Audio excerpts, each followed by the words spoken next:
Salut bande de fous, ici le Baptou, sortez vos dicos, on va voir un nouveau mot.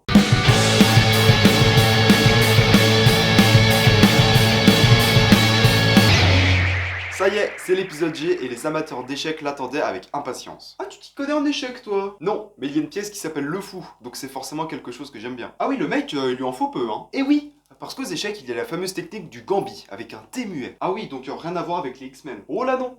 Ça consiste à sacrifier volontairement l'une de ses pièces dans le but d'avoir un avantage d'attaque ou une supériorité de position. Ok, stylé. Et du coup, est-ce que le mot il a un intérêt en dehors des échecs? Non, pas vraiment.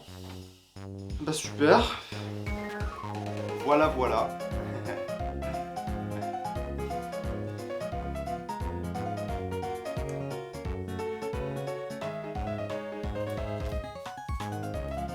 Par contre, ce qui me fait rire dans son mot, c'est son étymologie. Ah, on a failli attendre. Ce mot vient de gambetto, qui veut dire croc en jambe en italien. Oh non, je sais ce qu'il va dire. Donc, si je prends ma tête de con, genre celle-là, et que je prends le mot au pied de la lettre, ça veut dire qu'on peut croquer des choses avec sa jambe.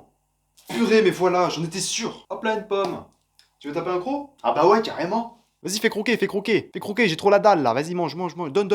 T'inquiète, la pomme, je te la bouffe direct, moi. Bon, et sinon, à part ça, en cherchant un nouveau mot pour cet épisode, j'ai redécouvert le mot garnement. Et goujat aussi. Et donc, rien. C'est juste des mots un peu vintage que je pourrais utiliser cet été dans mon centre de loisirs. Dédicace à l'équipe d'ailleurs. Côté numéro 10 dans ma team. Bon, plus sérieusement, je me suis rendu compte que dans mes épisodes, je présente des mots qu'on n'entend vraiment jamais, avec une phonétique peu commune. Ouais, c'est vrai qu'entre abattardissement, conchyliculteur ou fadaise, c'est pas très commun. Après, c'est le principe de l'émission. I agree with you, my friend. But aujourd'hui, je vous ai trouvé un mot composé à partir de deux mots que tout le monde connaît. Oh, ma curiosité est titillée. Laissez-moi vous parler du garde-temps.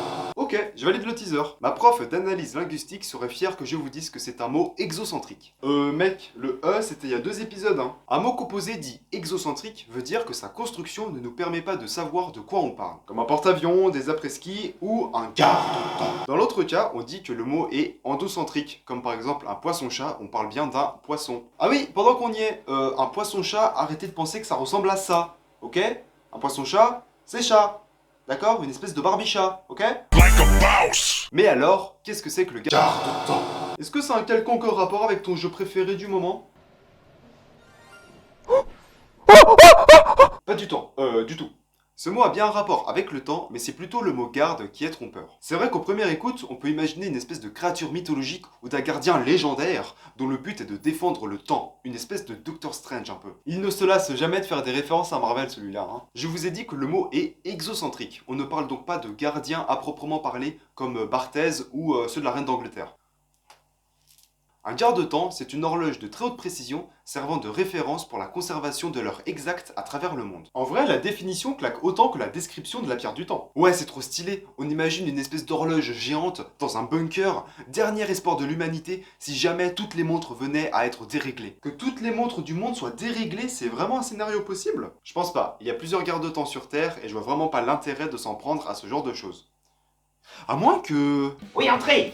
Ah bah tiens, toujours en retard ce garnement. Bon bah écoutez, mesdames et messieurs, nous allons commencer la réunion. Hein, on va pas attendre plus longtemps. Apparemment Nicolas s'est encore levé trop tard. Attends, je vais te le virer moi ce goujat. Attendez, mais si je dérègle le garde-temps pour le mettre en retard, alors moi, je ne le serai plus jamais.